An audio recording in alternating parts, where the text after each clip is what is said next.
Creating miracles in your life is no more complicated than understanding the metaphysics of the universal law. And because that law is basically indestructible and therefore infinite, we know that the power used by miracle makers in the past is still available today. Yet in our modern society, we're brought up to believe only in those things that we can logically understand. We're not taught either that the universal law has limited potential, or that this power is at our disposal and can be used to work miracles in our own lives. To understand miracles, we have to look at two aspects of the universal law.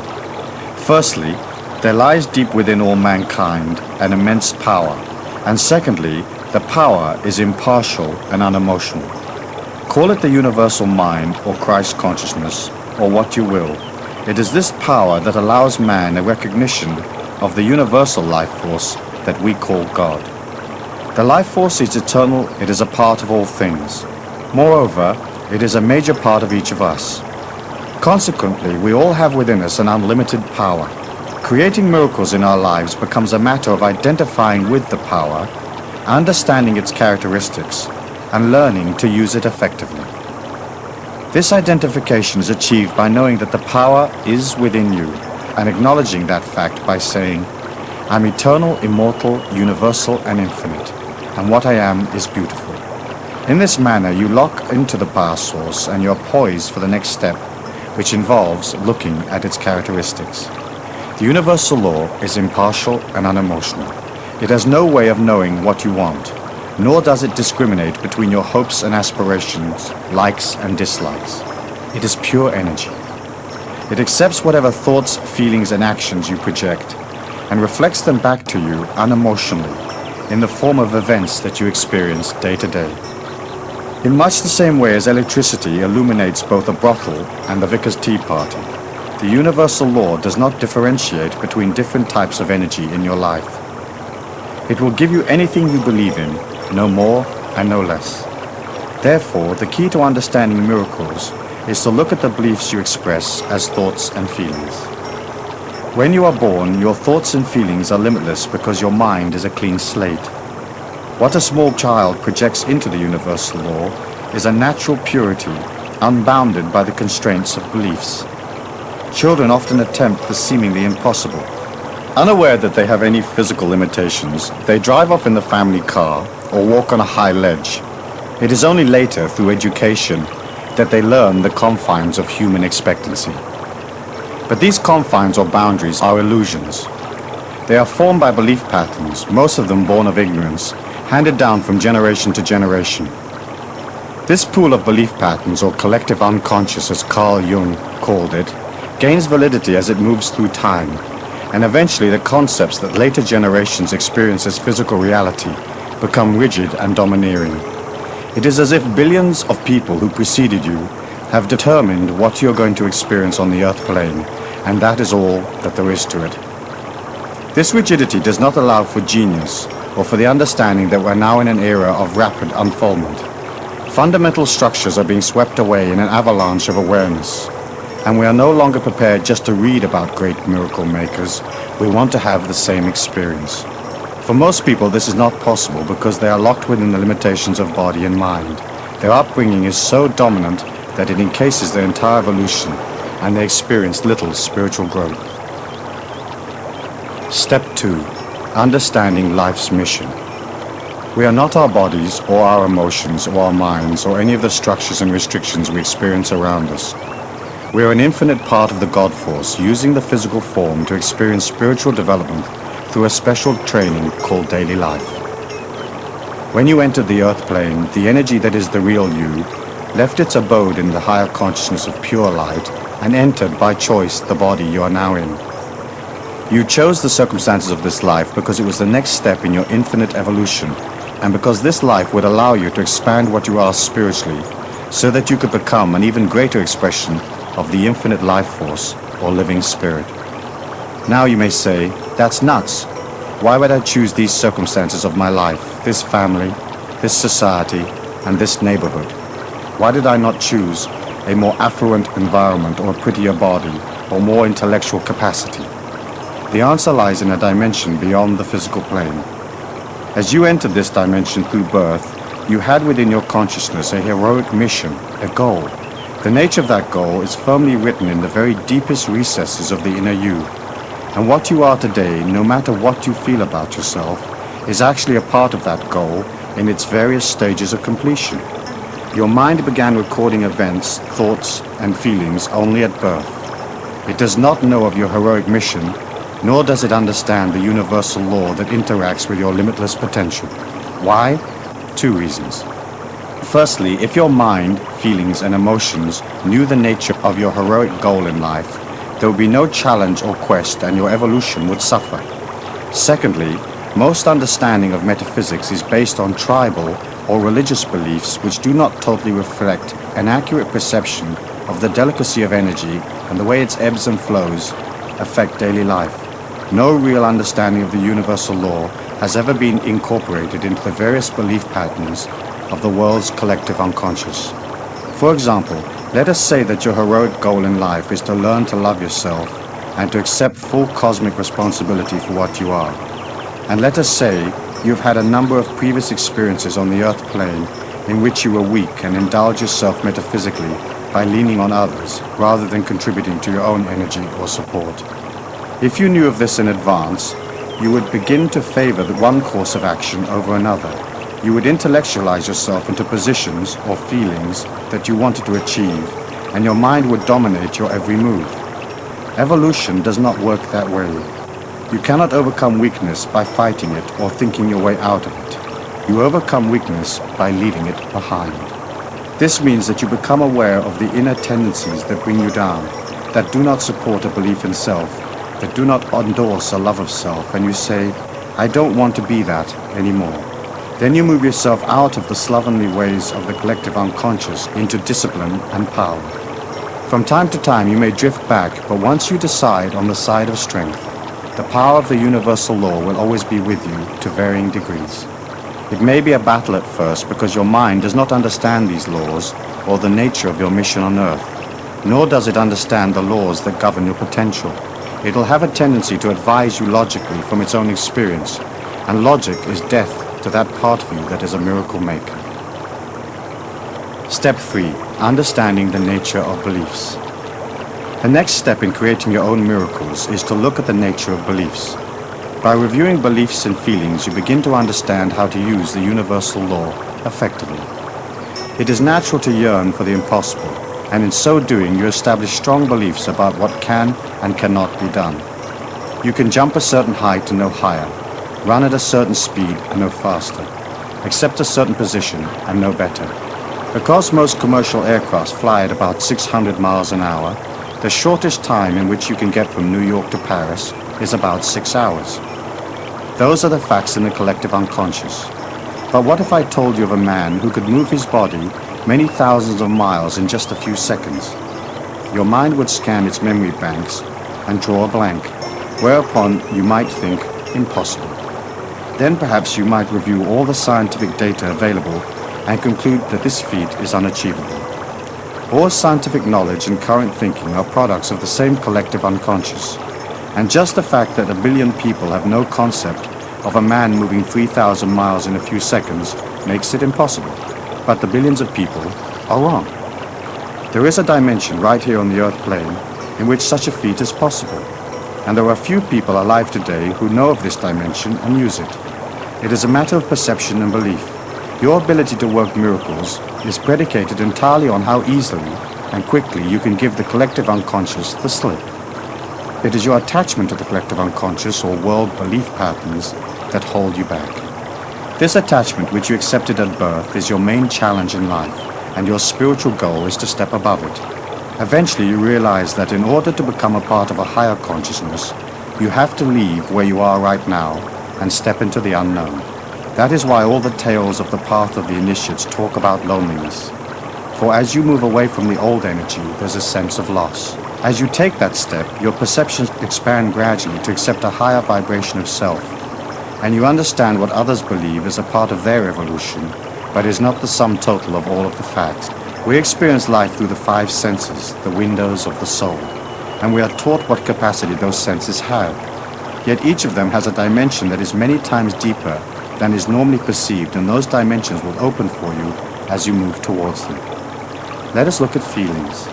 Through feelings you can enter into other worlds, and clairsentiousness, a heightened sense of feeling, is a capacity you can learn to develop quite quickly.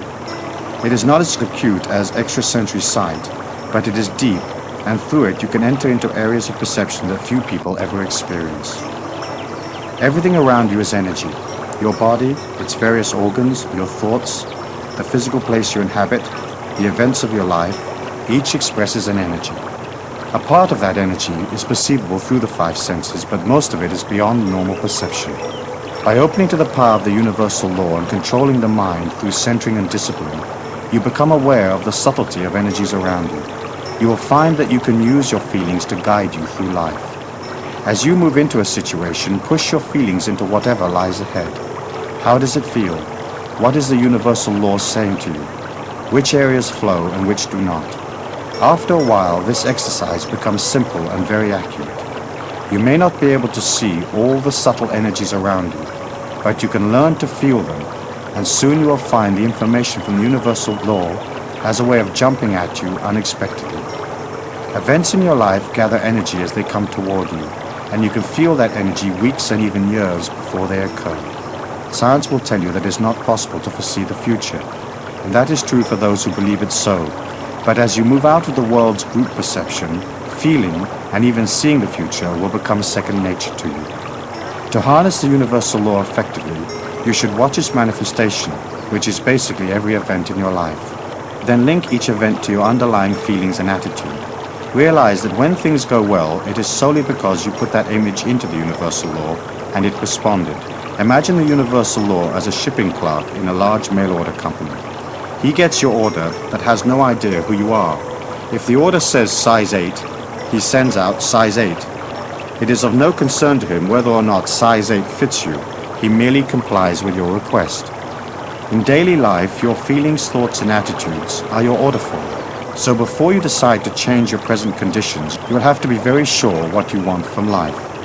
The universal law reacts spastically to uncertain messages. You have to write clearly, and you have to be able to accept whatever you're looking for. Let us say you want to win a large sum of money. Give up your job and spend the rest of your days laying in the sun. You dream about the cash, and you sigh and you say, wouldn't it be lovely? But is that actually what you want? You might very soon find yourself bored, and though your mind would like to lounge in the sun, the inner you might say, I should have stayed where I was, there was more potential there. Creating energy for yourself, through the universal law, is not just a matter of wishing for things willy-nilly. You have to realize that the power is within you, and once you take the first step towards it, whatever you create will be for your highest good. It might not be exactly what you thought you wanted, but you had better be ready for the consequences. Before embarking on a miracle action plan, you ought to spend some time meditating on the conditions or material objects you want. The universal law is the shipping clerk waiting for your clear and concise order. The currency with which you're going to pay for it is belief. To create something with absolute certainty, you have to establish the feeling within you that it has already happened, that the condition you desire is already a part of your life. That can be hard because your mind, knowing nothing about the workings of the law, fights back. You affirm, I am rich, and your mind contradicts, you're not. The conflict that developed confuses the universal law, which is about to deliver your heart's desire. This clash of opposing energies has been the challenge of the would-be initiate since the beginning of time. It is the hunt for the Holy Grail, or the slaying of the dragon. It states that no one enters the kingdom of heaven within until he has tamed the dragon of negativity that he inherited from the collective unconscious. Figuratively, you will have to leave the earth plane even though you may be still very much a part of physical reality. Dimensions are not out there someplace between you and the stars. They are inner worlds or inner journeys. These journeys have an inner reality and an outer manifestation in the physical. So anything you can conceive is actually a part of you right now. The fact that you do not have it to hand matters not. Whatever it is that you conceive is in a state of gradual becoming. If you affirm, I am rich, you have to start feeling rich, thinking rich, and holding a rich attitude. Walk around expensive stores, have coffee in the best hotel in town, Begin to act and feel as if you already have the vast fortune you know the universal law is about to deliver to you. This way you create a concrete reality of wealth within your inner journey, and it will then become manifest in your outer journey, the physical world. If you can maintain that feeling and power and live as if your wish has already been granted by the universal law, your wish will be delivered, guaranteed. But you cannot be half-hearted, or you will dissipate your personal power and nothing will happen. You'll have to take the path like a warrior. You're going to achieve your goal, no matter what confronts you, no matter where you are right now, no matter what adversity faces you, you will reach your objective. The universal law does not care whether you have your heart's desire or not. Therefore, you might as well make up your mind to collect. You can have anything you want, and when you create it, it becomes yours. Often we feel we do not deserve success or wealth or complete health or anything else we might yearn for.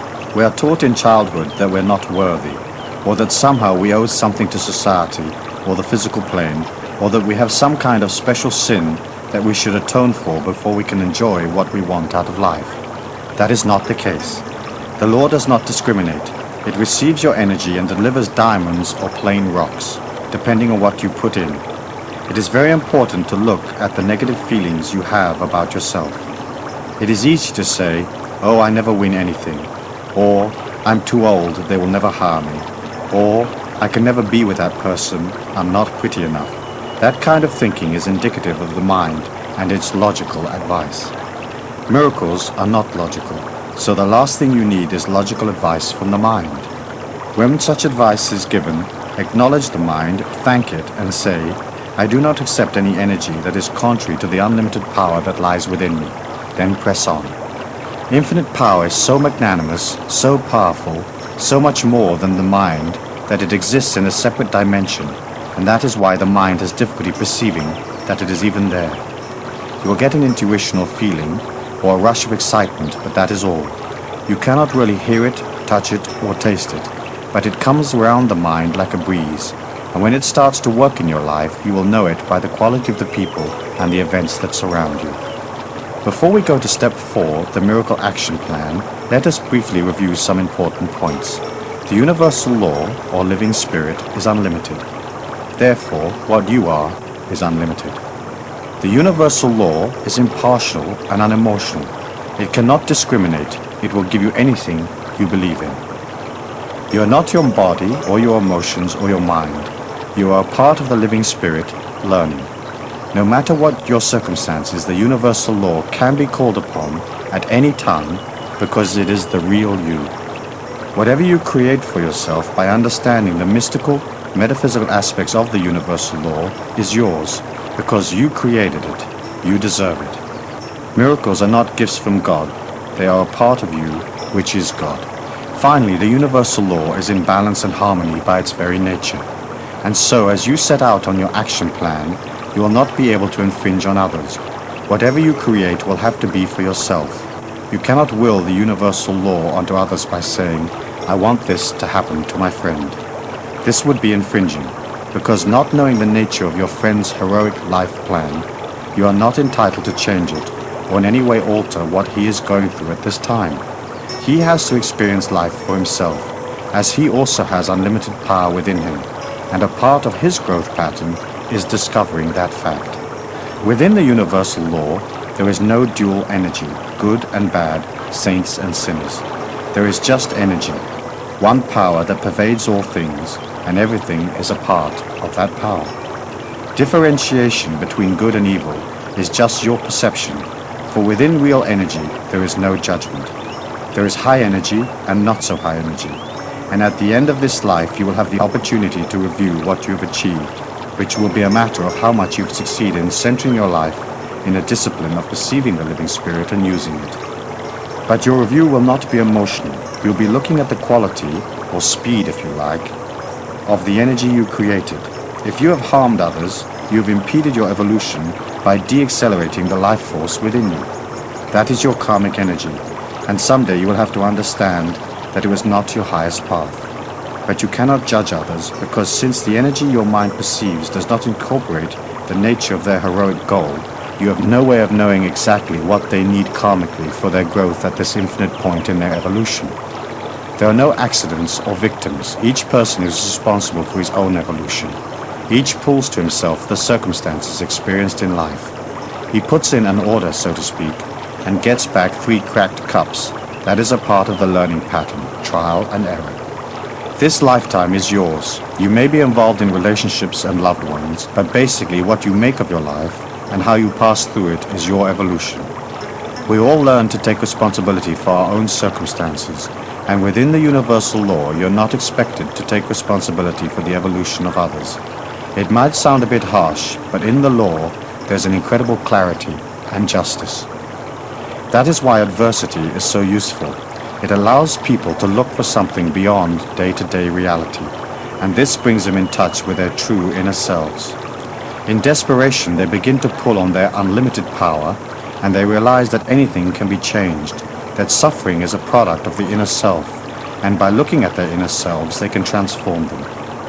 It has been said that there are no incurable diseases, only incurable people, and that is true of all energy within the universal law. Trying to fix your circumstances just physically or mentally will not work in the long run, because deep-rooted inconsistencies will continue to surface in your life in various disguises. To overcome something once and for all means going within yourself to discover the real cause of the disturbance. This process or discovery will allow you more energy which you can use to create the things you want in life. Step 4.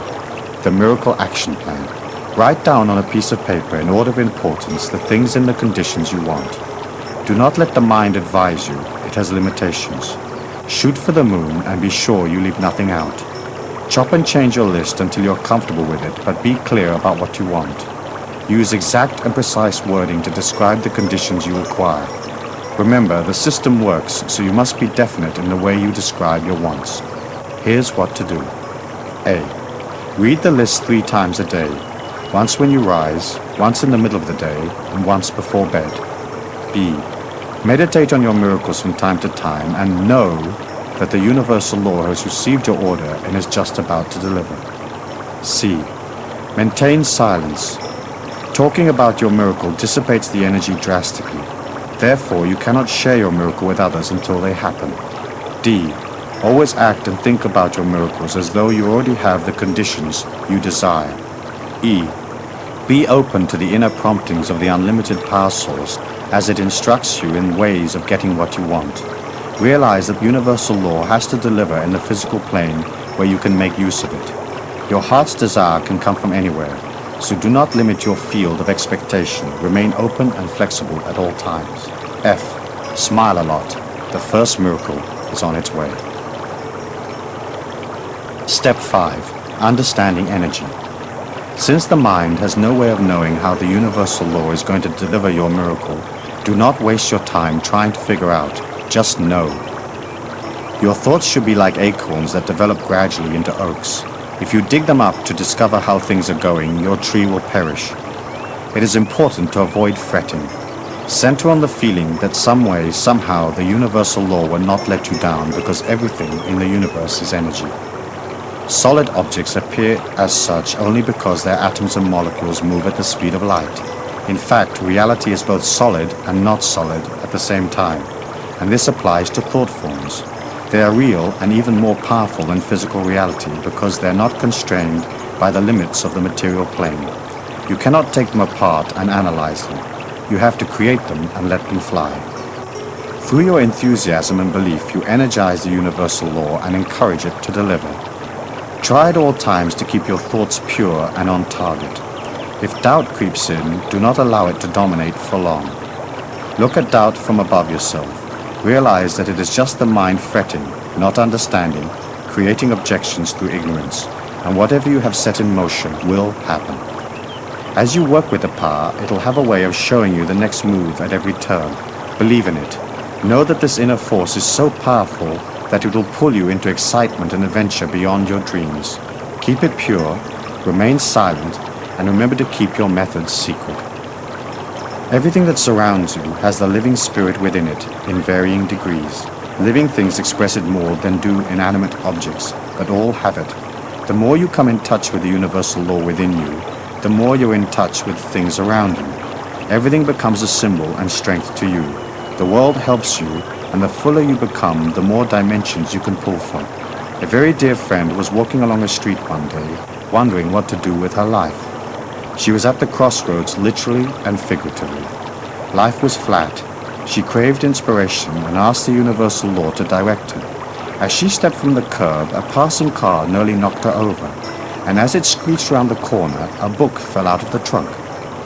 It was a book about man's quest for the universal power, and it changed her life. Shortly, she left the town and embarked on a whole new evolutionary path that over a period of time has taken her to great metaphysical heights and into countries and relationships she could not have conceived of before.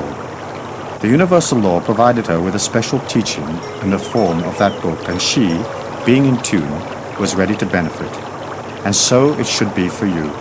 As you work towards your miracle, watch for every sign, for every change around you, and you will see the universal law communicating with you. The more you trust it, the more the energy is encouraged to reveal itself, and various unusual things begin to occur. Your energy quickens and opportunities pop up like corks on a lake. Then you will know that the power is truly with you. This coming in tune more than anything else will help you manifest your desires. You cannot act negatively in one part of the universal law and expect the other part to deliver your miracles unaffected. As you watch your life, you become expert at reading symbols, and you see that you are the only one responsible for what you are, and that everything around you expresses an energy. The clothes you wear, the things you say, the people you associate with, the food you eat, the places you go are all statements to the universal law of what you are. The quality of these statements, or the coming in tune with yourself and your surroundings, is the key to your spiritual unfoldment. What you are has great power. Its energy oscillates and reflects the amount of living spirit or God force that you express. The more you work on your life, the more you accept responsibility, the more energy you will have, and the greater will be your expectations.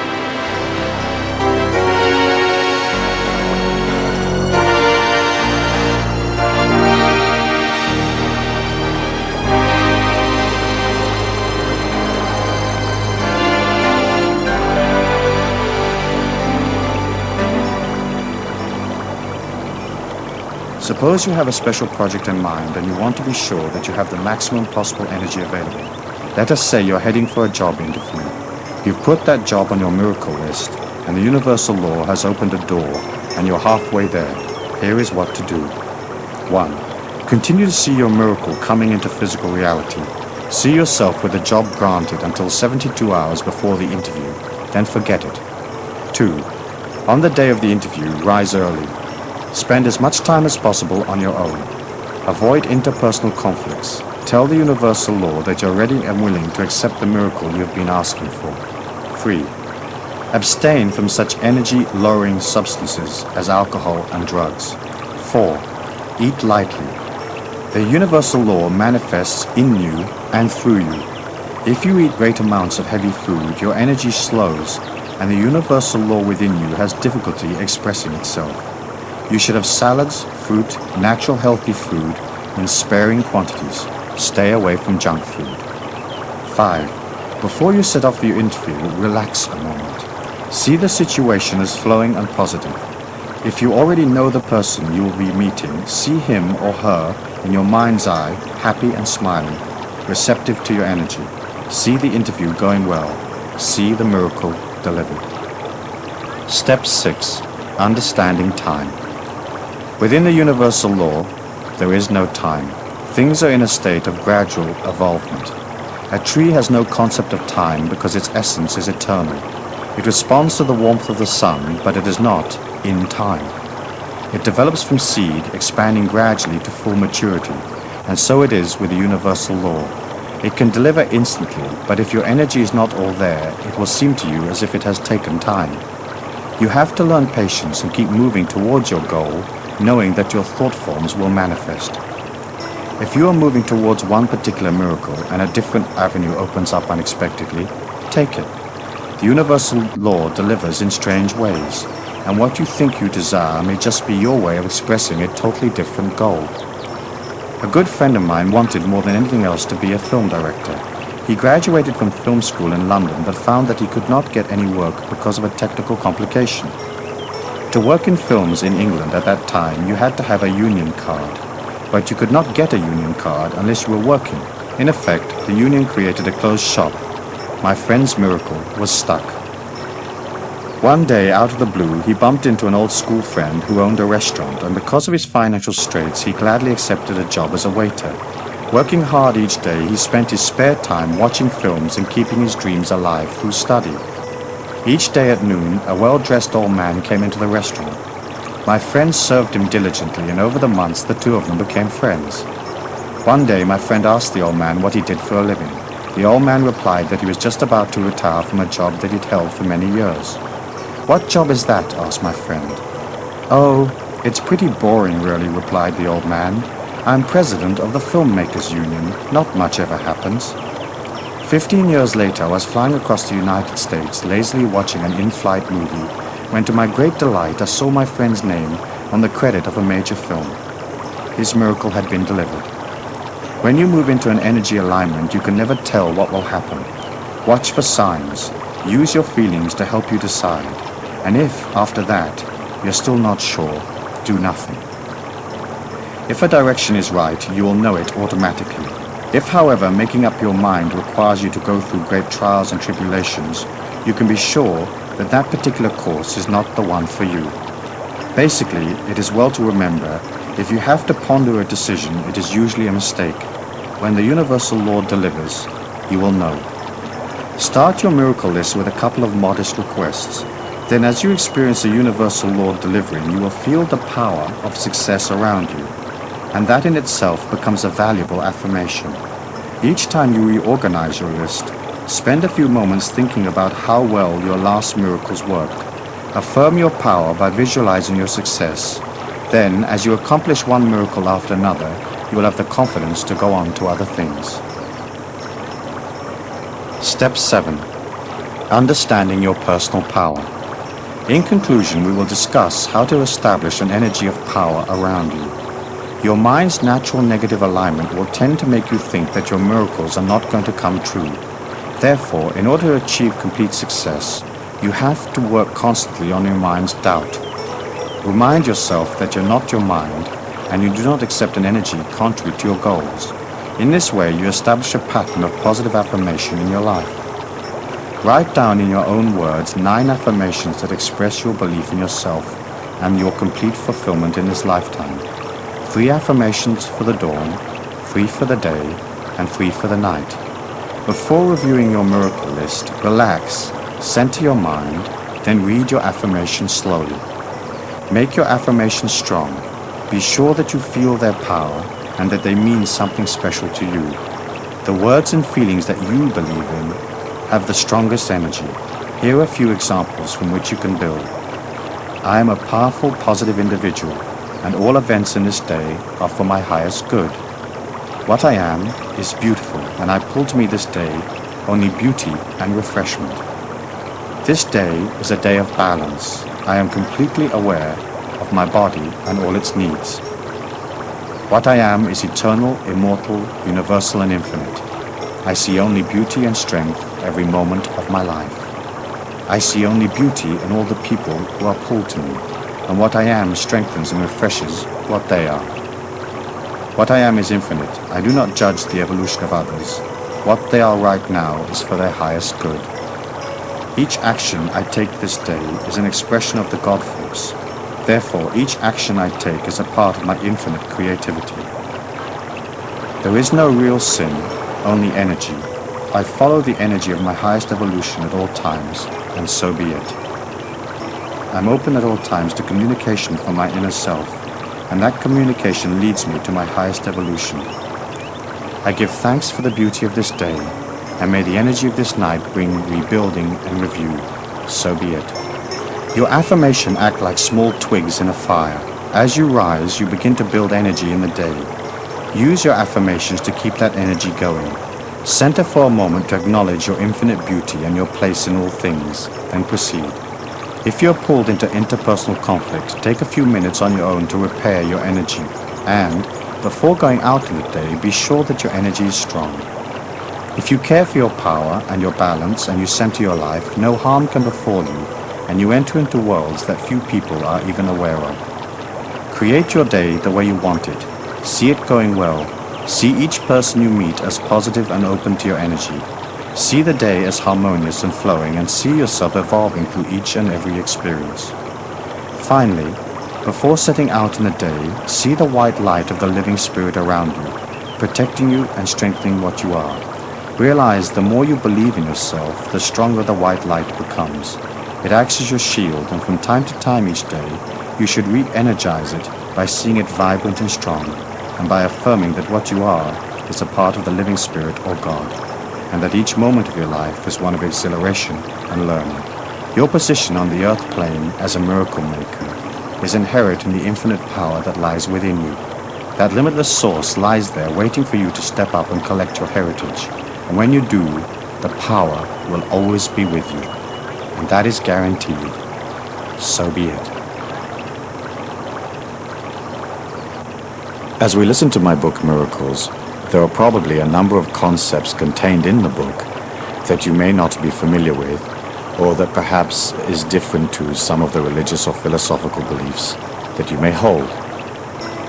And I can understand that.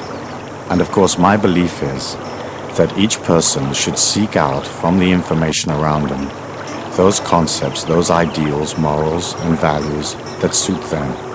You're an individual, and you have to develop your own philosophy of life from within the context of living life. And using that philosophy and that morality, you will develop within yourself a powerhouse of strength, because it'll be yours. You won't be living a second-hand philosophy or a handed-down philosophy from somebody else. You'll be creating a philosophy that's strong and powerful, a philosophy that nurtures you, a philosophy that is designed with you at the center, with you at heart. As you begin to concentrate upon yourself, and as you begin to see your life in dedication, then of course energy grows, and it grows very, very quickly. You'll have the impression that things are only moving along slowly, and sometimes perhaps you may even find yourself being a little bit impatient with yourself, striving and yearning for more, and yet somehow not necessarily seeing all the results that you want all at once. However, you have to remember that the inner power that you have is a hidden energy. It does not manifest itself necessarily in events around you. However, as that power exudes, it is like a light that goes out, and bit by bit everything begins to shine more brightly.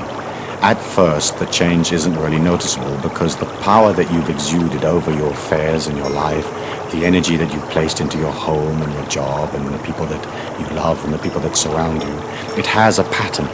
For that pattern to change, it takes time.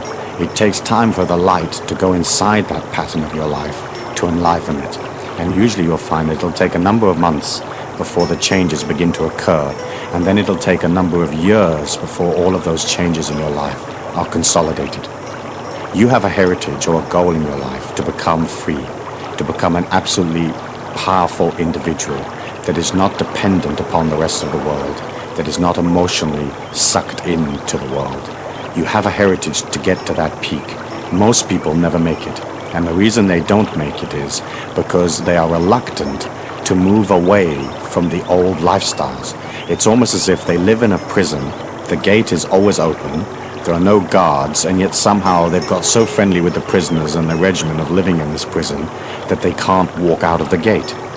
We're living in a world today where there is a very, very desperate need for enlightened beings, people that have a higher consciousness, people that can expound a new philosophy, a new light.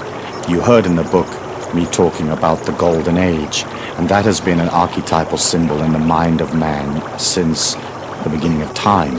It's a belief that at some point eventually man will transcend his inadequacies, and we will reach a world of absolute peace, absolute power, a world where all the people are nurtured, a world without prejudice, without evil, without restriction. But as a metaphysician and as an evolving person, you have to understand that 1,000 years in the history of our planet is just a bat of the cosmic eyelid. It isn't any time at all. And so often as you look at, let's say, for example, the peace movements in the world, the hunger movements, the movements for social justice, the movements for full employment or whatever, you can see how everybody is yearning and rushing and pushing and trying to make it happen overnight. If you put that same kind of negative yearning into whatever cause you feel strongly about, what you're basically saying is the world is not okay. For you to have a transcendent lifestyle, a lifestyle of true power, where everything flows to you naturally, you have to see the world as beautiful. Inside the mayhem, there is all sorts of growth experiences. Inside the difficulty, the famine, the wars, there is man struggling through his inadequacies to discover himself. When you can understand that and detach a little bit, you can allow this whole process to take time. Can you imagine if the God Force wanted to change the world? Do you think it would be a problem? Do you think it'd be a problem to infuse the minds of man with a peaceful energy so everybody became peaceful, or to infuse in the minds of man a greater sense of sharing so that all the people of the planet would have enough abundance? I'm sure that the God Force could do that if it wished, and yet it cannot infringe upon us any more than we should not infringe upon the people around us. It has to allow everybody to come up gradually and to understand those perceptions gradually. As you become more powerful and a stronger person, people are going to come around you. Your family members are going to want to know, hey, how come you're living a little bit of a different lifestyle? Or how come you've changed? Or how come you're looking smarter and your clothes look better and you're more groomed and it seems like you have more money and more travel and more fluidity? And they're going to come to you. When they come to you, you can act as a teacher. You can inspire. You can show them the positivity and the strength that is there in life. However, what happens to some people is they gain a modicum of power and then they want to go out and change the world. When you want to go out and change the world, what you're saying is the world isn't okay. And you have to accept it as beautiful. You have to accept that it is divinely perfect. Even though to our finite minds, as we are in this energy pattern, battling through the inconsistencies, sometimes it seems to us like it's not okay. Hey, wait a minute, I feel pain, I feel discomfort, I feel frustration. Where's the employment? Where's the money? Where's the world peace? But in fact, when you look at it as an overview, if you could leave the planet and go up about 200 or 300 miles and look back at it, you can see that there is a gradual sense of improvement. You can look back to the 60s and see that, for example, the energy today in the 80s and as we move on into the 90s is much more powerful than it was in the 60s. And the 60s were more powerful than the 40s. And the 40s was a whole different era than the turn of the century. And so you can see that man is coming very, very quickly. I mean, almost like a train through the night in his evolution, but it will take time. And as you develop this power, your main function is to express it with this unconditional love to people, not imposing your opinion upon people, but just waiting for them to come along and ask you. If a person comes and asks you for information or for advice, give it to them as fairly and as equitably as you can. But don't go out and seek people to fix. Don't go out into the society and say, I gotta fix this. This is terrible. I gotta fix it. You don't have to fix it. It is what it is, and it's coming up as time goes on. If we look through the Miracles book, we can see that in it there are one or two unusual concepts, or concepts that do not follow the average philosophy or the more usual religious philosophies. And I wanted to take a moment at this time to just extrapolate from the book and from those concepts and expand on them, and to give you a greater awareness for your consideration. And then you can incorporate those concepts into your life if they feel comfortable for you, if they nurture you, or not include them as you wish. The first thing that you probably would have noticed from listening to Miracles is that there is an utter simplicity to it. The process isn't complicated. As human beings, we tend to think that things have to be difficult, that things have to have a modicum of struggle, that getting money has to take effort, that being in love has to mean that somehow we lose a part of ourselves, or whatever it may be. In fact, when you look at nature and you look at life and you look at energy in motion, it is utter simplicity. Think of the clarity and the simplicity of a lightning bolt. It isn't complicated. It's just this pure flash of light. And in the same way, as you begin to create miracles in your life, be careful that you don't complicate the issue. Isn't it true that sometimes we'll head off on a project and we'll make it immensely difficult and immensely complicated when all we had to do actually was walk across the street. When you relax and you allow that freshness and that simplicity and that humbleness to come into your life, things appear automatically. Where it says in the Bible, the meek shall inherit the earth, meek did not mean wimpy or weak or people that you could punch up. It's basically a sense of simplicity, of naturalness, of an alignment to nature, an understanding that everything is perfect and that everything will flow to you.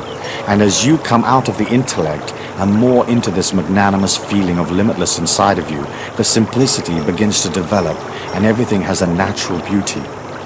The next concept that I wanted to discuss was the concept of God as energy rather than as a personality. God as energy has been the cornerstone of all the mystical, metaphysical teachings through all time. And it was an understanding that in fact God is light, and that light is love, it's expansiveness, it's going beyond, it's outward seeking, it is nurturing and caring. In the old tribal days, you can imagine these tribal people with very limited education, with sort of very low IQs, with very low life expectancy, living in difficult circumstances in the desert in North Africa, or a tribal person living in Central Australia. They didn't have an understanding of complex energy patterns. Psychology only began in the 1900s. Words that we take for granted like ego and persona and dream interpretation and psychoanalysis are all very modern concepts. In the olden days, tribal man did not go into his mind to seek out the complexity of the psyche, the complexity of the subconscious mind. And so you had a tribal system where there was no electricity, there was no modern appliances. They just lived on the land with their animals, with their loved ones and tribal members around them. And so they had tribal leaders and tribal princes. Dukes owned various chunks of the territory. There were warlords and shoguns.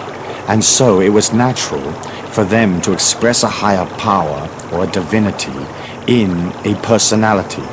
I think one of the things that I found most interesting as I studied history and I studied the philosophies of nations as they developed was that most gods are male. In almost all of the traditions they're male, and the reason that they are male is that the hierarchies of the tribes, the princes and the priests and the leaders of those tribes were also male. There wasn't a conception of powerful goddess female. There has been that goddess energy naturally throughout the whole of history, but generally speaking, if you look at the major religions and the major philosophies of the world, God is always a male figure. And the reason that is so is because the tribal leaders and the warlords and the people that ran the tribes were considered the most powerful energy within that tribe, and they were masculine because they lived in a very earthy time. They had to be warriors to survive. They had to scratch a living from the earth with no tools, no electricity, no equipment to do it with. And so it was very important to be strong, and if you weren't strong, you died. In biblical times, life expectancy was only 20 to 30 years. I mean, if you were a 30-year-old male, you were old, I mean really old, and wise. And so as you look at this tribal system from which we have come and which is so much a part of our inner feelings, and you can see that we've inherited the masculine God idea from those early days. If you are in a religion or a philosophy that has one of these masculine God figures at the top of the philosophy or as the divine entity in the philosophy, then what you need to do is to somehow take the image of that masculine figure and bring it into yourself. As you try to expand power, it is almost impossible to do so if you see God outside of yourself. And the reason why it is so difficult to do that, if you do see God outside of yourself, is that what you're saying is, I do not control my life. Some entity above me or beyond me is controlling my life. And of course that is the case for the vast majority of the population. But as you become a more powerful person, if you can internalize that male God figure inside of you and understand that that energy is exuding, then you can hold on to the philosophy and it doesn't affect the quality of your religious belief. In fact, the quality of that belief is enhanced because you get in greater touch with what that image is, but also you internalize the energy and you have it in your life. And I think that's extremely important. You see, in those days, in the olden days, it was very hard. I mean, it was impossible, in fact, for a tribal member to understand God as light because they weren't part of energy. Today we understand it. We understand what's in a light socket. If somebody talks to us about a laser disc, we may not necessarily know what a laser disc is in its intimate details, but we have an idea. We know what a laser beam of light might be. And so we're infinitely more sophisticated. If you met some of the characters out of the biblical times, you'd be amazed at how thick they were, you know? You wouldn't hang out with them for 5 minutes because you, inside you, have all of the energy of 2,000 years that has come on since. And so you have the sophistication of a society that's moving so many thousands of times faster than it was in the olden days. And so for you to develop that same kind of sophistication, I want you to consider internalizing your God figure or your divine entity, whatever that may be, and realize that that figure is inside of you rather than outside of you. And I think that's a comfortable way of converting yourself from one of the more older traditional philosophies into a philosophy of self-empowerment. And that, of course, is my main interest. I don't have an interest in changing your religion or changing your philosophy. I only have an interest in seeing that you become a more powerful being. The next concept that I think is important is that you'll notice in the book very early on, I talk about the God force or God being impartial. And that to most people is a very unusual concept because we have been taught that God had emotion. If, say, for example, you go into the Bible, you can read all sorts of stories about God being angry with these people and God being pleased over here and God telling people this, and there was a lot of emotion. If you've been to the Middle East and if you've been to the Holy Lands, you know that the people that live there are extremely emotional people, and they have a sense of exaggeration about the way they describe things. When two people have a fight in an Arab country, it may be only a fight about a car parking space outside the local cinema, but the way they talk to each other is in vastly exaggerated terms. I mean, they threaten all sorts of mutilation and mayhem to each other over one little parking space. When they're in love, they do the same thing. They talk about the moon and the stars and the light of the person's eyes and their incredible beauty, and it's just a way of talking. And as you look at that, you can see how we inherited in modern times the idea of an emotional God. In fact, that isn't correct. The life force that permeates all things, the God force that permeates all things, is an energy that has your evolution at heart and loves you because you are it and it is you. But it is not intimately involved in whether you're happy or not happy, or whether you had cornflakes for breakfast or didn't. And so when you pull out of that emotional relationship, then you win back part of your own power. I've been involved over about 10 to 12 years in research in altered states of consciousness, and I've been through the whole gamut of what is open to people in that area, including trance states and out-of-body experiences, ESP, psychokinesis, and 1,001 things that go bump in the night.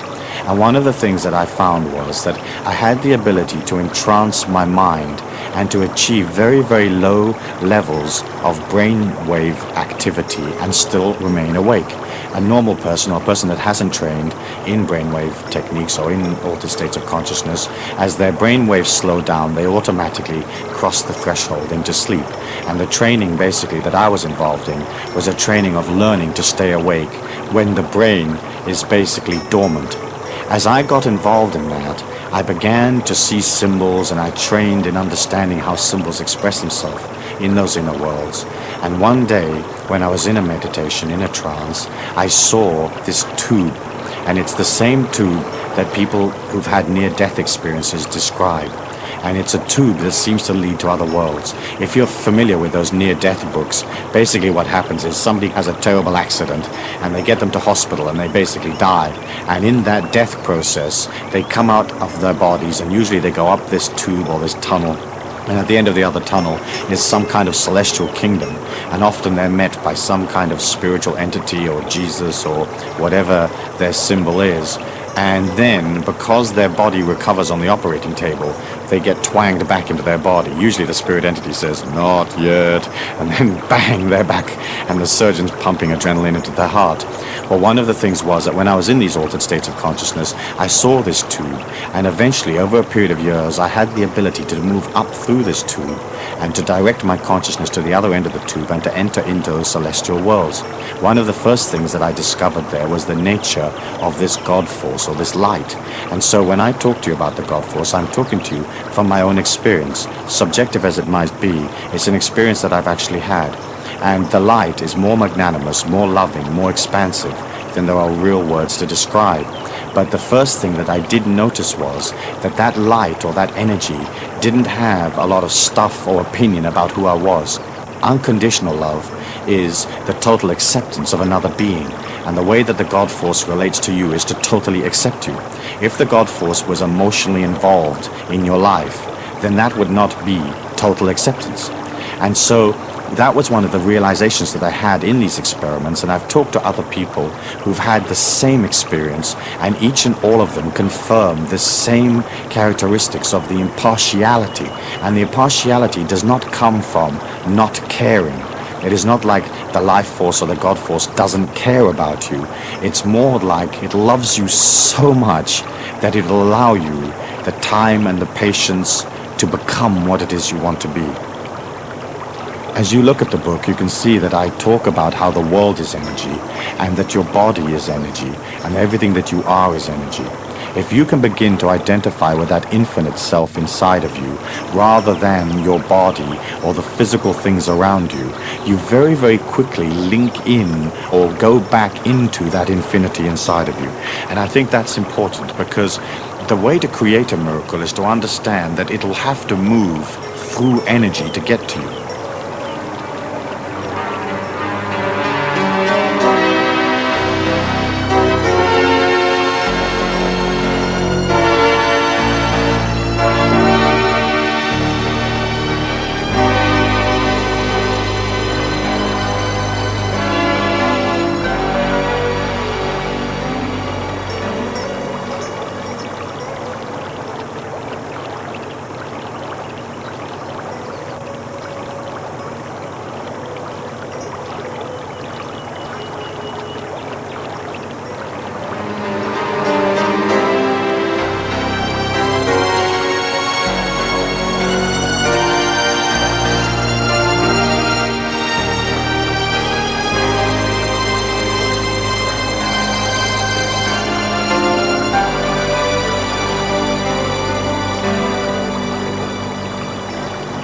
If you see the world as very solid and factual and intellectual and logical, then there isn't any logical explanation as to how you may be healed overnight, or any logical explanation as to how you may receive a vast sum of money tomorrow without effort.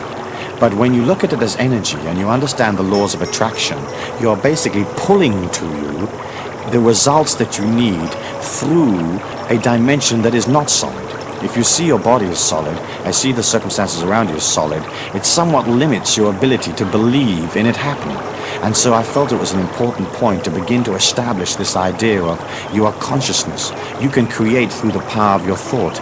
If your life force and your strength is strong, you can more or less materialize things instantaneously. If it is not so strong, it'll take time, but you're thinking in terms of something coming towards you in a sea of energy, rather than through the fragmented and more obscure logical process where often there isn't a logical explanation as to how things actually work.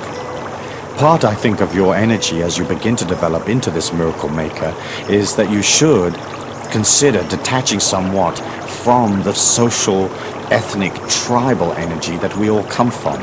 We were all born somewhere, we were all born a part of one tribe or another. The tribe may now have expanded to 50 million people, but it's still a tribe, it's a mindset, it's a socio-economic unit. And as you pull out of that a little bit, it allows you the freedom to oscillate faster, to vibrate faster. If you're very sucked into the old tribal ways, then what happens is you take on the identity of the tribe rather than an identity of yourself. So let's say, for example, you're Irish. You can love Ireland and you can read the Irish poets and you can recall the times that you had in Limerick and Tipperary or wherever it is that you came from. But within your Irishness, you have to bring that back inside of yourself and say, I am an individual. The fact that I was born in Ireland was a factor of my evolution. But first, I'm an individual. Secondly, I'm an Irishman. And as you begin to detach one pace or one step away from the tribal energy, then again you begin to win back your power. You begin to win back that power that will create the miracles for you. Throughout the whole of time and throughout the history of man's struggle within himself, there have been initiates, there have been great beings that have managed to go beyond the limitations of the earth plane. And the way they did it was they won the battle of the mind. There's a part of you that will hold on to the negativity, the fragmented, the ego, the belief in limitation. And there's a part of you that is expansive and loving and joyous and heading out. And those two parts will always be in contention with each other. At the beginning, perhaps, the negative part or the personality part may be much, much stronger than the infinite positive, expansive part of you. And the name of the game is to begin to overwhelm the negativity with positivity. You've heard me talk perhaps in the past about being careful with your vocabulary, being careful with the way that you present yourself. If you're going to come out of positivity, you have to come out of it all of the time. You have to establish that energy inside of you, an energy of hope, one of transcendence, one of serving humanity without infringing upon them. And then as you begin to do that, the inner mind that it contains so much of that negativity, that darkness, it begins to back away. But you have to remember that you've been on the earth plane a certain amount of years, and that inner mind is not going to let go just because you say, oi, get out of here. It has dominated.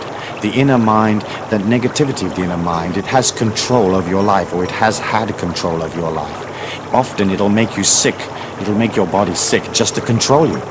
It'll cause difficulty just to be able to feel that it is in control. As you begin to become more infinite, the ego or the dark part of the mind begins to back off, and you may have a feeling that you're dying.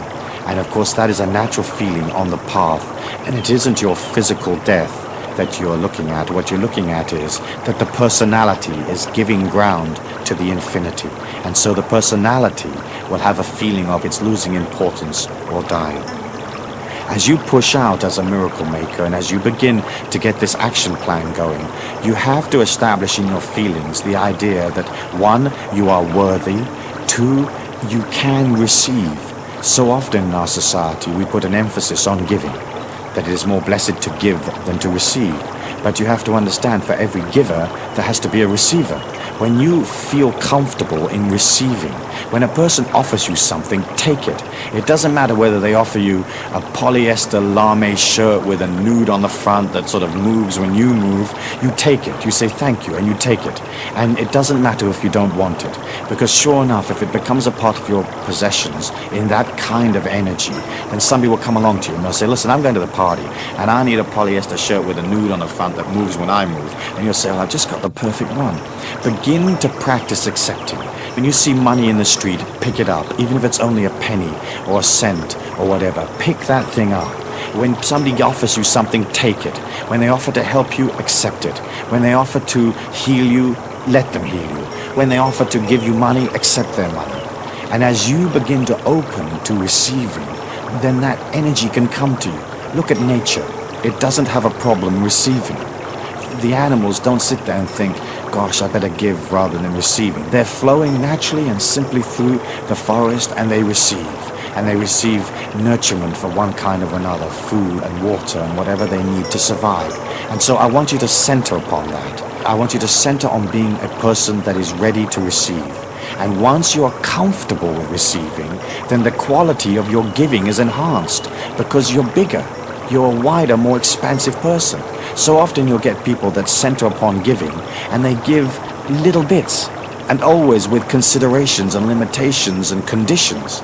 Imagine when you get to the point when you can just give freely. You're radiating this sunshine from your heart, and that can only come if you have trained yourself to receive. And so I want you to watch as you go through next week and the week after. I want you to watch how well you receive. Are you an expert in receiving? Have you graduated from the University of Receiving? Because interestingly enough, that is the key to being able to become expansive. You may remember in the book I said that you are on your own, and that's true. The divinity inside of you comes to the physical plane for your evolution. If you concentrate on that power inside of you, the miracle maker, this limitless energy, then what happens is you become stronger. All of the philosophies and most of the major religions teach that we're not supposed to concentrate upon ourselves. We're supposed to concentrate on, first of all, a God outside of ourselves, and secondarily, on people in the society that we're supposed to assist or aid in some way. The philosophy that I teach is one where you turn and you face yourself, understanding that if you become strong, then you have a gift that you can take to society. So many people I meet as I travel and do seminars in the Pacific and all over the world, they want to serve humanity, they want to give, and yet they don't really have any true power with which to give. They want to assist the world to go beyond poverty, but they don't have any money themselves. They want to heal the world, but their body's sick. And so as you're looking at that, you understand that you're on your own. The fact that you may be with a wife or a husband and have children and loved ones and business associates and associations of one kind, all of that is to reflect you back to yourself. That is its function, and that's the function of interpersonal relationships. They are there so you learn about yourself. And in fact, you are an individual evolving through the physical plane, and that individuality is sacrosanct, and you have to make it important. And I don't mean it in the ego sense of the word, but you remember that you are on your own. You come in as an individual and you go out as an individual. You'll remember in the book also I said that universal law has no way of knowing what it is you want. That sometimes is confusing for people because they think in terms of God being all-knowing. And the way that I would like to explain it to you for your consideration is this. Whereas the God force or the life force is in all things, which is true, it does not have a concentration minute by minute on each individual part. It would be the same as if you owned or were president of a huge multinational corporation. You may know that you have a branch in Nigeria, but you don't know at 9 a.m. on Tuesday whether the secretary is off sick or not, or whether the electricity has blown a fuse and the telex isn't working, or whatever it may be. You're not intimately, emotionally involved in the day-by-day, hour-by-hour events in your office in Nigeria. All you're interested in is the information that flows into your head office, and that's how you're controlling the situation, or that is how you're allowing this corporation to evolve. The life force, being in all things, not having an opinion, being impartial, is not involved in knowing what you want or having a decision. It is not as if God says, for you to be rich is good, for you to be poor is bad. God doesn't say, we want you to be healthy. And it doesn't say it's bad to be sick. It doesn't have an opinion. And if you think about it, that idea sets you free. Because once it doesn't have an opinion, it can reflect back to you exactly what you are with an uninterrupted and totally pure reflection. You don't want a reflection coming back to you that has somebody's opinion in it, because you'd be heading off to the beach and the opinion might say, go to the concert, if you know what I mean. And so when you understand that, you have to be very clear about what it is you want and what you put into the universal law. As you look at your miracle action plan, you can't be wishy-washy. If you just put in an affirmation that says, I want more money, what does that mean? If you walk over 10 cents in the street, you've got more money. So that's it. That's the energy of that idea gone. So you're looking at being specific and yet leaving it open enough so that it can come from anywhere. So you would say, I would like to increase my abundance tenfold in the next 6 months. You're giving yourself time. It's a specific idea. And what you're saying is, it's not coming from here and from there and from over there. I'm ready to increase my abundance tenfold in the next 6 months, and I will take it from anywhere because I already have inside of me this feeling that I'm honorable and that it's good and it's holy and it's just for me to receive. And so, as you put specific ideas into the universal law, it gives you specific results.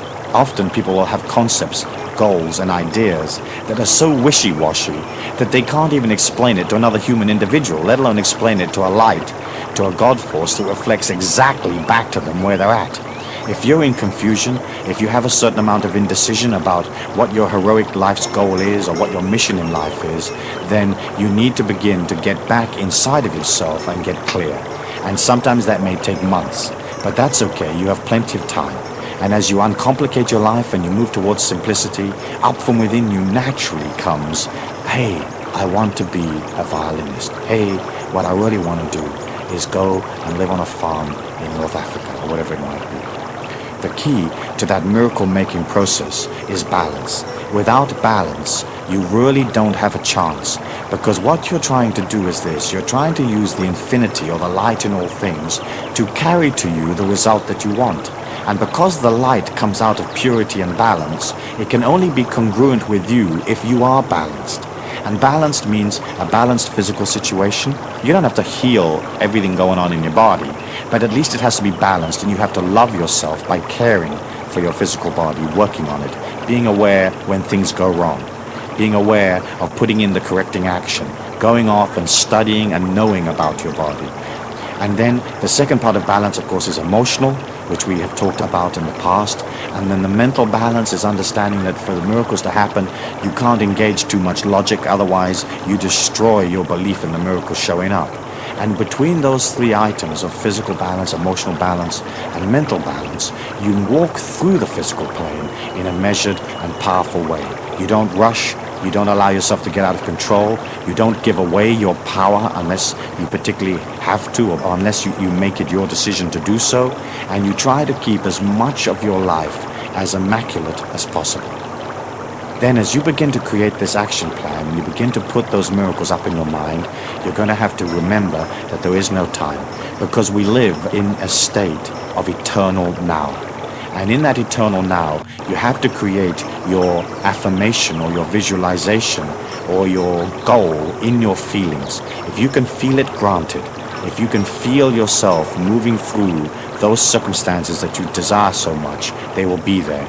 If you think that they're outside of you or that they're attainable at a later date, then you will never pull to you those things that you want.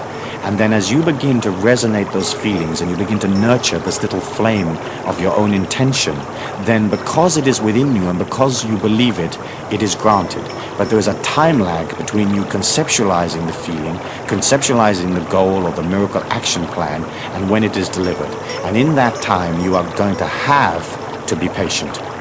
No negative yearning, no frustration, no stomping your foot or whatever. You have to wait. And the more you wait and you know it will be there, that in itself becomes an affirmation where you pull it to you. 10 years in the life of a human being is not a long time. It seems long because we live it minute by minute, hour by hour, day by day. But 10 years is not a long time. And so as you put out those ideas, you wait. Any kind of negativity, any emotion, any negative yearning, and you destroy the plan. As you begin to change yourself into this exhilarating, exciting, fluid, adventure-seeking person, I like the use of affirmations. And affirmations are words that you invent or words that you particularly like, that mean something special to you, that affirm your individuality, your power, your strength. For example, the first affirmation in the Miracles book that I read out to you was, I am a powerful, positive individual. All events in this day are for my highest good. Let's just look at what you're saying here. You're affirming that the power lies with you and not with somebody else. You're affirming that there's a positivity and goodness and heroicness in that power. And then you're looking at the day and you're saying, whatever happens is a part of my greater evolution. I'm not so intimately involved in the motion of what's going on. I understand that all of it is for my highest good. And as you begin to create that kind of affirmation within yourself, and you repeat them from time to time, what happens is that the contents of your mind changes. Then what it reflects out into life changes, and the quality of your life improves. The last part of this that we need to consider is the concept of creative visualization. Creative visualization really means the ability to use your imagination to stimulate your feelings into believing that a situation is so before it actually materializes in your life. Because, as you've probably heard me say before, the inner mind does not know the difference between fact and fantasy. Creative visualization is a powerful tool that you can use for yourself. Some people have difficulty using their imagination. They have difficulty visualizing events or visualizing dream sequences. And that is a habit that you have to form for yourself. Using your imagination, using your ability to fantasize, using your ability to see things in the mind's eye, increases your ability to affect events in the world. Because not only can you develop other possibilities, more limitless possibilities perhaps, but also once you can see yourself walking through a scene, you can be a part of it. Through the laws of attraction, what comes to you reflects that inner energy that you hold, what you maintain, the energy that you've created in your life so far. And so imagine this, if you can create a powerful and strong image of yourself as a miracle maker, as this wonderful, wonderful human being that has so much to give, so much to offer the world, then that being comes alive. It is almost as if by putting that energy into the mind, you shine a light in there that stimulates the mind. And so, whereas often people have moved so far away from fantasy and imagination and so solidly into materialism and logic that they don't have an ability to conceptualize things that are not actually logically right there in front of them. They don't have the ability unless they can literally touch it and taste it and see it. If you can begin to practice this idea of creating your imagination the way that you want to see yourself, then you have within you a wonderful tool that will allow you to become a more powerful being. You can use creative visualization for self-acceptance, and that in itself is a very large project, is it not, for some people? Do you accept yourself the way you are? Do you accept, for example, the shape of your face? Your face is whatever shape you've created it, whatever shape it came out as, so to speak. And you have to see that shape as beautiful. You have to be able to stand in the mirror in the bathroom naked and say with all sincerity, this is utter beauty. And once you can see that beautiful, it becomes more beautiful. Once it becomes more beautiful, to say this is utter beauty becomes simpler. And so first of all, you can look at the whole concept of self-acceptance. If you will give yourself time to go beyond your limitations, if you will forgive yourself for your transcendences or for those parts of yourself that are less than powerful or less than honorable, then you begin to heal your entire personality. There's nothing worse than meeting a person that has a tremendously fragmented personality, full of guilt trips, full of negativity, full of lack of self-image. What's nice about you is that you have this positive image of yourself. And as you reflect a positive image of your own worth, then other people reflect that back to you. Isn't it true that if a person has that victim energy inside of themselves, if they feel that they're a victim, life seems to fall in on top of them and create victim. And when you meet one of those people, it's almost as if you want to go punch them in the mouth just to keep them happy. And they pull that to them. When you can see this image of yourself in this loving forgiveness, this unconditional love that you have for yourself, then it becomes simple to transfer that to others. When a person is uncomfortable or frustrated or angry, what they're really saying is, I'm angry with myself. When they judge or criticize or moan, they're judging and criticizing themselves. Because when you're centered and balanced and happy, you will see only happiness and beauty around you. And if somebody does something that you don't like and you are balanced, it won't affect you. It's only when you are not in balance and you don't have a strong idea of self-image and self-acceptance that you criticize others and that you express this negativity to the world, and those people that you are negative to will react negatively back to you.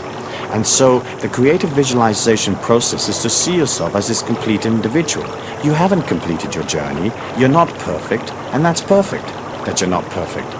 You can begin to put all that new energy in, and you can begin to look at your life. You avoid those areas that cause you emotional problems. I don't mean avoid in the sense of dodging them, but what I mean is you are careful not to be sucked into situations you know that you don't deal with well. You engineer your life to enhance the strengths, what I call raise statues to your strengths, and then eventually all the weaknesses fall away. The next idea that I'd like to discuss in relation to creative visualization is for you to begin to visualize what is your higher purpose in life.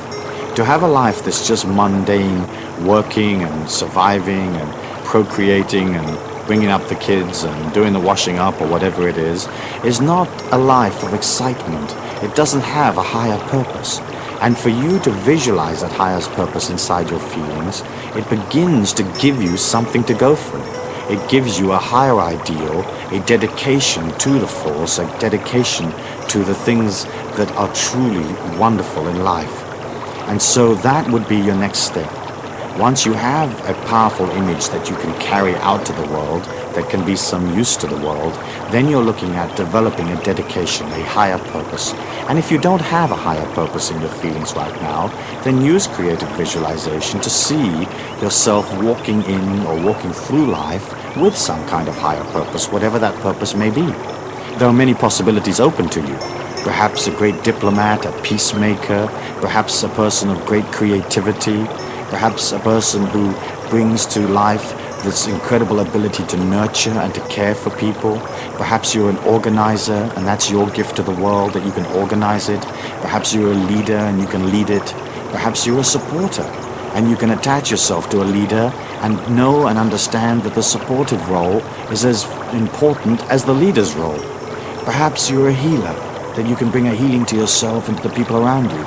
But each and all of us has something that we can contribute. Your gift to the world is what you are. And of course, if you're happy with what you are, your gift is a happy gift. Next, you may want to consider using creative visualization for goal setting. And the whole trick to goal setting is to not set goals that are impossible for you.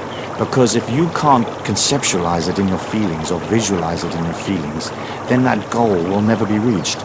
And so I like goal setting, which is only a little way in front of where you are now. And so everything is manageable and everything is possible. And it isn't something where you're asking for the absolute impossible. Because there are things that are impossible to you right now, given the total quantum of energy that is you. However, as you begin to grow from one goal to the next and you begin to expand your experience and your abilities in the physical plane, then other areas and other goals and other possibilities become real to you.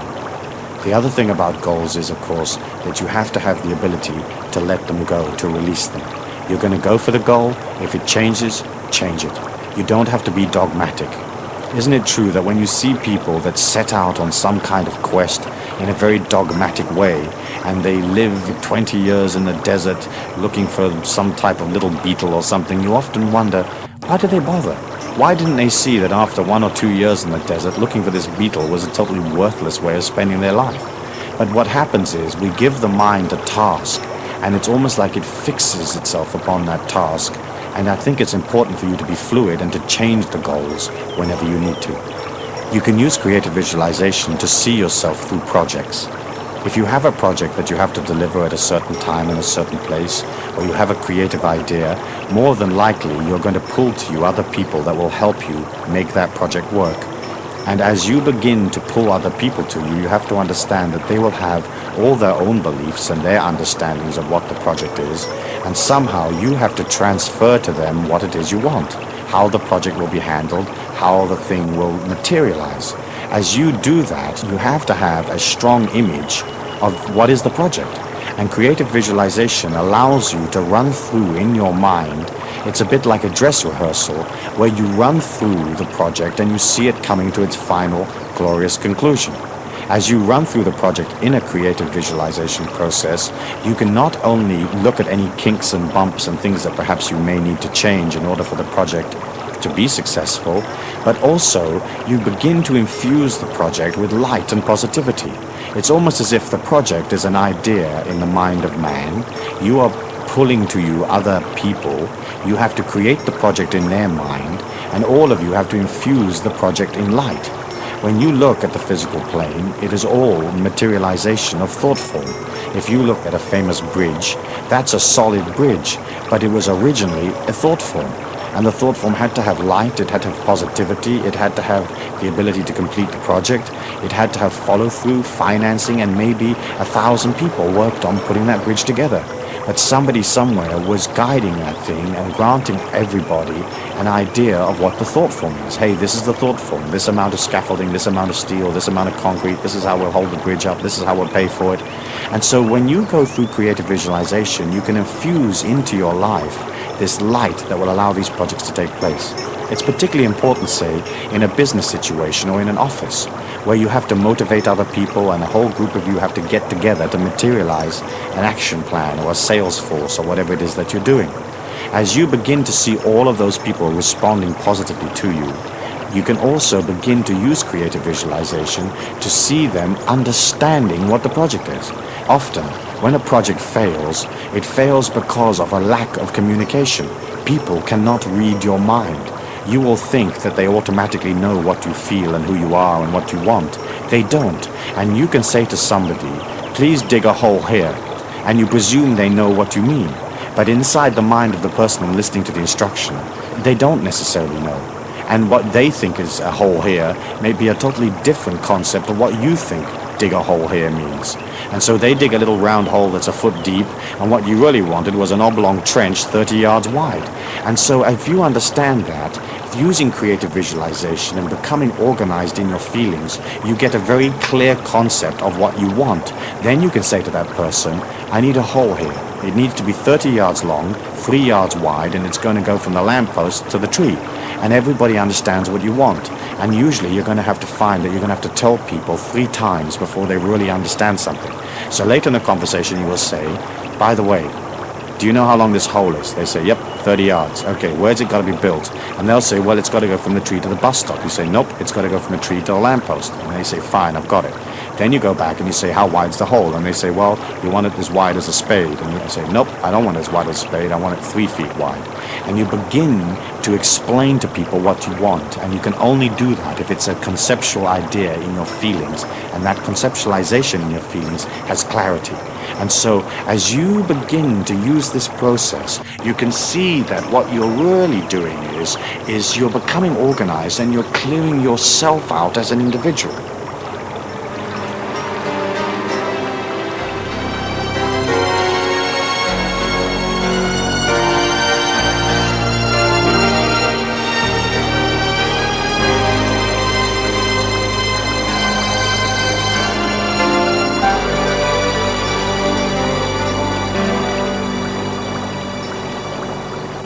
Finally, I think that creative visualization can be used most effectively in creating for yourself a sanctuary.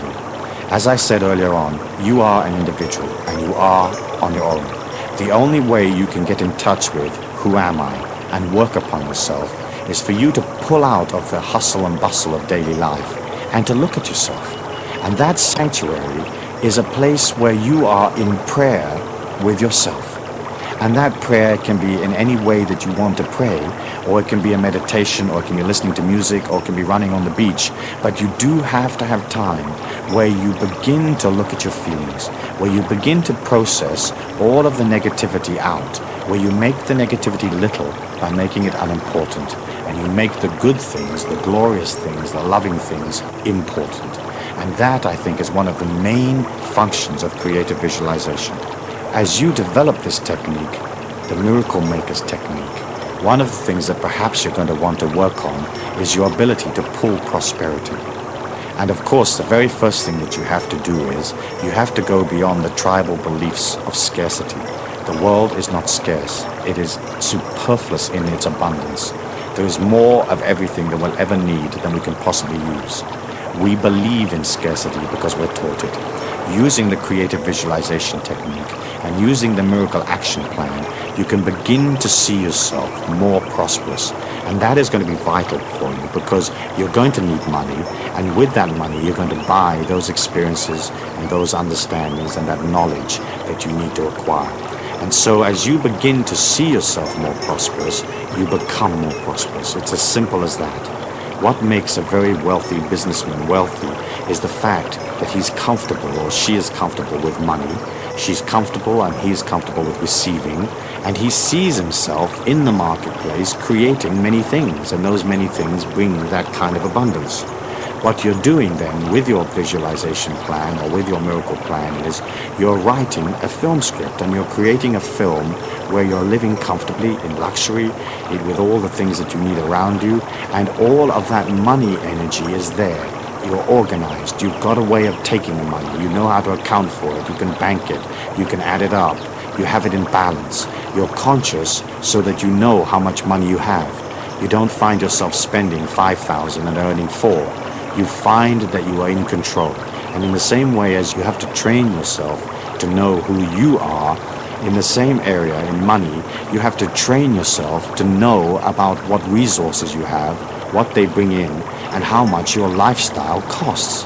If you've got yourself out of control and your lifestyle costs more than you're actually earning, you have one of two options. One, reduce your lifestyle, cut out those things that are not necessary, that are not absolutely needed for your life, and the other thing is to go out into the marketplace and create more money. There's a simplicity in that most people miss, but it is simple. And it is simple to be in charge of money and to be powerful and to have the money that you want in your life. But first, it has to be a concept inside of you, a creative visualization and feeling that you will always be looked after, that there will always be enough money. As you develop desires, as you develop goals, you have to understand that your goal has to be like a purpose in life rather than an addiction. As you develop a goal to become a great musician, that would be a purpose. And the purpose of being a great musician would be, 1, you're expressing creativity, 2, you're doing something you enjoy, and 3, you're giving that joy to others.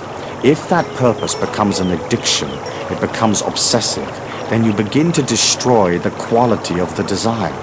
The whole reason why desires come about is that it's almost as if you can ignore them. Once you have the desire, you can put it out there, you can do all the things that you're going to need to do to materialize the desire, but also a part of you has to release the desire. And if you say, well, if I don't become a great musician, what I'll do is I'll just get joy from playing whatever music it is I play. I'll get joy from listening to other people's music. I'll get joy of creating this dimension of sound around me that gives me pleasure. And so you have to be careful with that, because so often desires become obsessions. And that, in a way, has a way of destroying your ability to materialize that desire. It all really goes back, does it not, into you believing in yourself.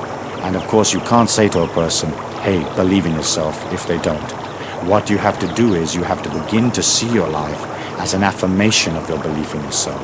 And as you begin to see where the successes are, what works and what doesn't, then slowly but surely, you come into an energy where believing in yourself is natural. You naturally know that you can follow through, that you can deliver. Finally, I'd like to say this. The planet Earth will be healed. There will be prosperity for all people. There will be an end to wars. There will be a golden age. However, as humans, we have to understand that it may take time. It may take a long time. But we can be sure that it will be there because it is so much part of the inner yearning of humanity. When you pull out of the day-to-day life and you become prosperous, you become peaceful, your body is healed, you have already created the golden age within you. And so if we are walking on a planet and there's 4.9 billion people, if you are one that has the golden age there already, you begin to create that for everybody else. Your gift to the world will be this power that you create. And you will create it silently. You won't wear it on your sleeve, sort of pushing it upon people or bragging about it. You just create power. And you create this golden age around you, and people will see it inside of you. And they'll say, gosh, isn't that person marvelous? I mean, aren't they wonderful? Look how calm and peaceful they are, how poised they are. Look at their sensuality, their beauty. Look at their understanding, their knowledge, their wisdom. And you become that energy. Nobody is going to come down to the planet Earth and wave a wand and fix it for us. We're going to fix it as individuals. You fix it for yourself, and then you radiate that magnificence to others. That is your gift to the world, and that is your higher purpose in life. Thank you.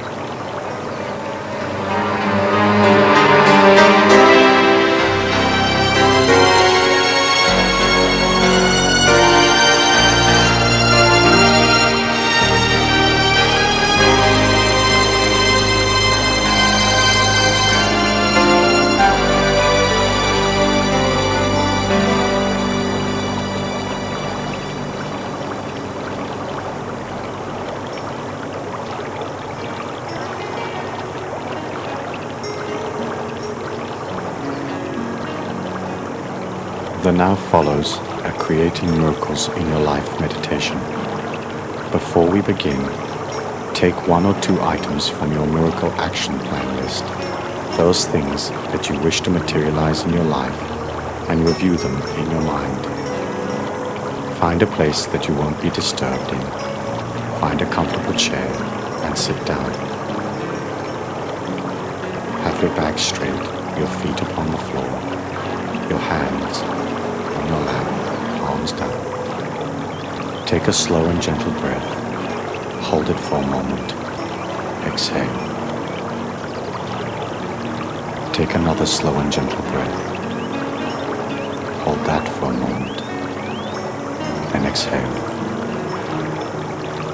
Take another slow and gentle breath. Hold it for a moment. Exhale. Feel your body becoming deeply relaxed. Feel how simple it is to relax your entire body. In your mind's eye, I would like you to imagine yourself walking across a green field.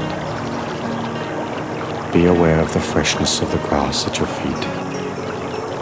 Be aware of the warmth of the sun. Be aware of an expanse of water somewhere near the field. Be aware of birds flying back and forth, melodically singing their tunes. And as you walk through this field, I want you to become aware of a sense of deep inner calm, a sense that you and nature are one and the same, that you have within you the same abundance that is in nature. And as you walk along this field, I want you to be aware of a small hill in the distance.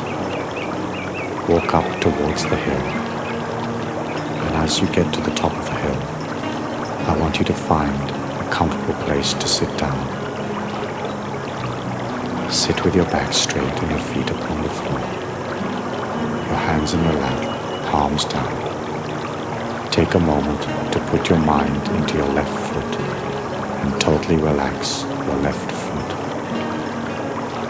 Next, put your mind into your right foot and relax your right foot.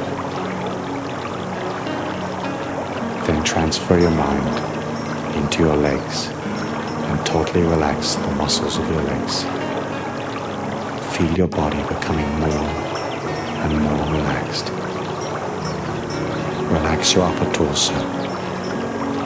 Release all tension from your chest. Take a slow and gentle breath. Hold it for a moment. Exhale, going deeper and deeper, deeper and deeper. Release all tension from your neck and your shoulders. Relax the muscles of your arms. Feel your hands heavy in your lap. Release all tension from your neck and shoulders. The muscles of your jaw and the muscles around your eyes. Take a slow and gentle breath. Hold it for a moment. Exhale.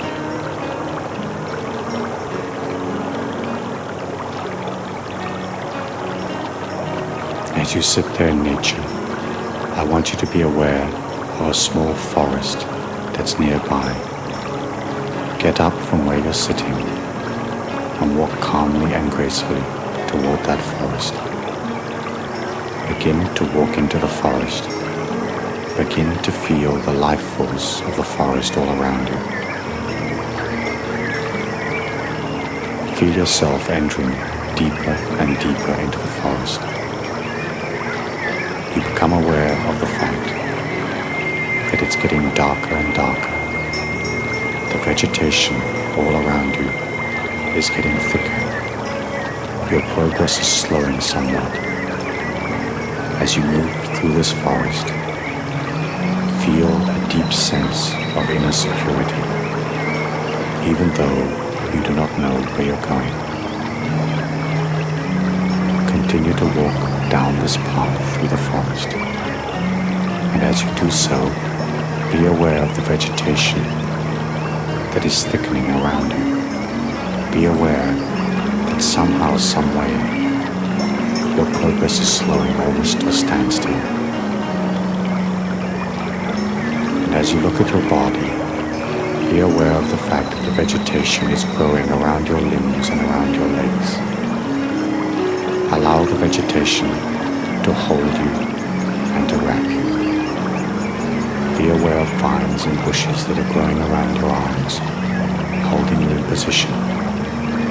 Allow that to happen. Allow that to be. And as you look at these vines and you look at the vegetation that's holding you in place, become aware that that vegetation is in fact your limitations, the programming that is a part of your mind. Be aware of how much that limitation has served you in the past. Be aware of how those limitations have allowed you to reach this point in your life. Become aware of the fact that you now wish to release those limitations. Beside you, there in the forest, is a stick. I want you to move your body just a little bit so that you can pick up the stick. Once you have the stick in your hand, I want you to begin to thrash and to cut and to break away that vegetation and those vines that are holding you in place. Do that now. We'll wait for you.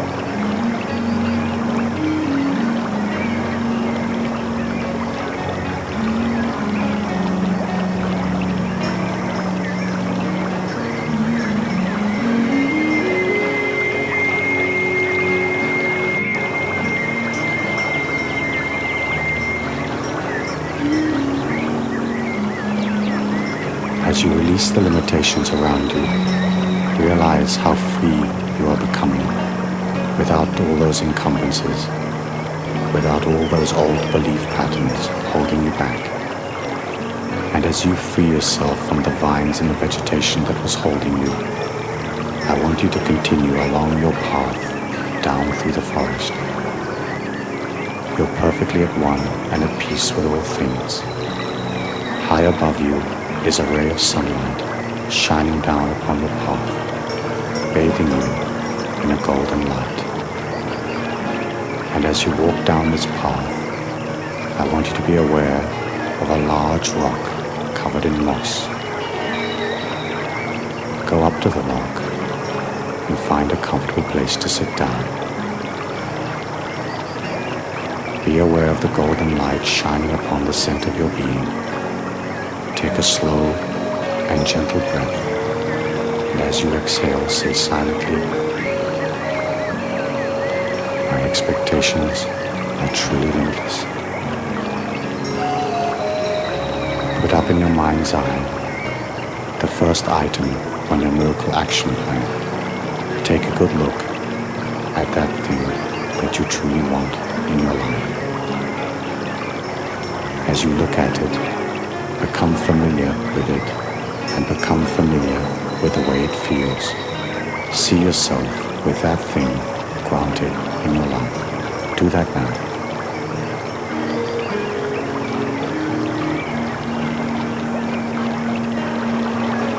When you're truly familiar with what that thing feels like, I want you to put it on like an overcoat and have it permeate every molecule of your being. Make it a part of your life. Feel it granted. Know that it is there.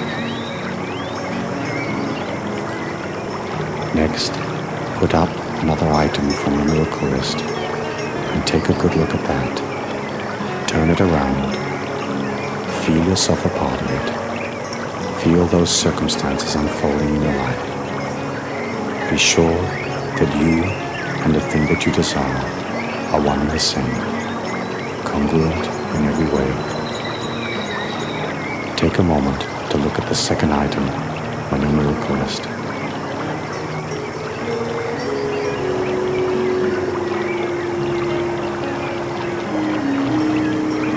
Once you're sure that you really know what that is, and once you can feel yourself a part of it, and it is a part of you, put it on like an overcoat.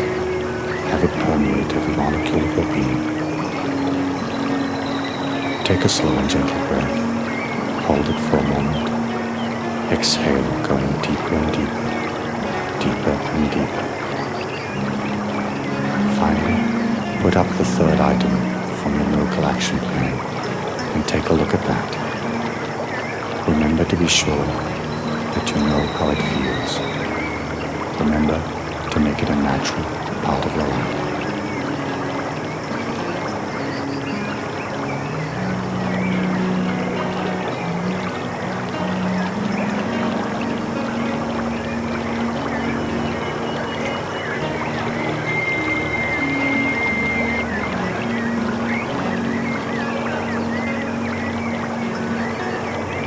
And once you and that item are one and the same energy, put it on like an overcoat and have it permeate every molecule of your being.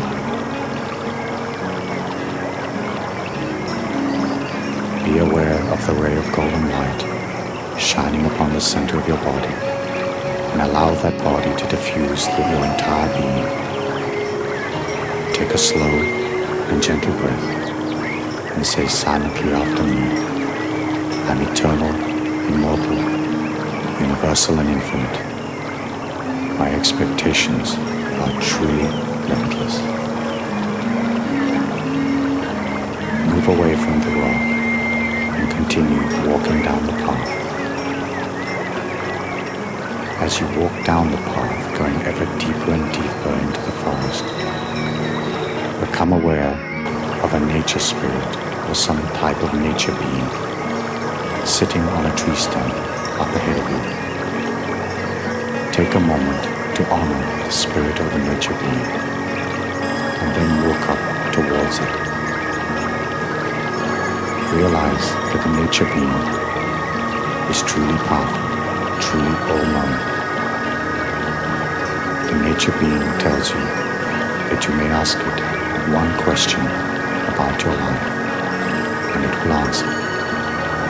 Ask your question now. We will wait for you.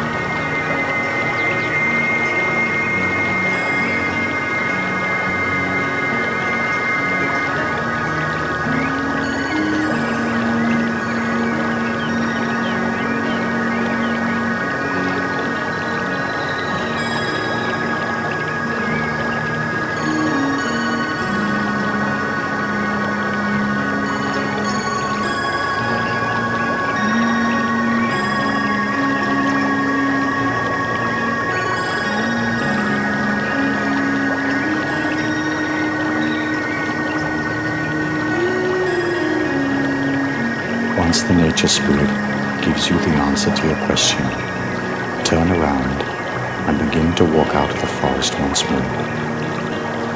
As you walk down the path, be aware of the rock once more. Be aware of the ray of sunlight shining upon your being. And as you come through the area where the vines and the leaves originally held you, be aware that some of them have now grown back. Take the stick and cut away the last vines, the last limitations. And when you feel totally clear of any restriction or limitation in your life, walk gradually and peacefully out of the forest. Walk down the little hill and across the field, and then turn and face the sunlight. Allow it to shine on the center of your being. Take a slow and gentle breath and repeat after me. Change is a natural part of my life. all things are possible to me. I am what I am, and what I am has beauty and strength. And in your own time and space, open your eyes and return to the physical plane.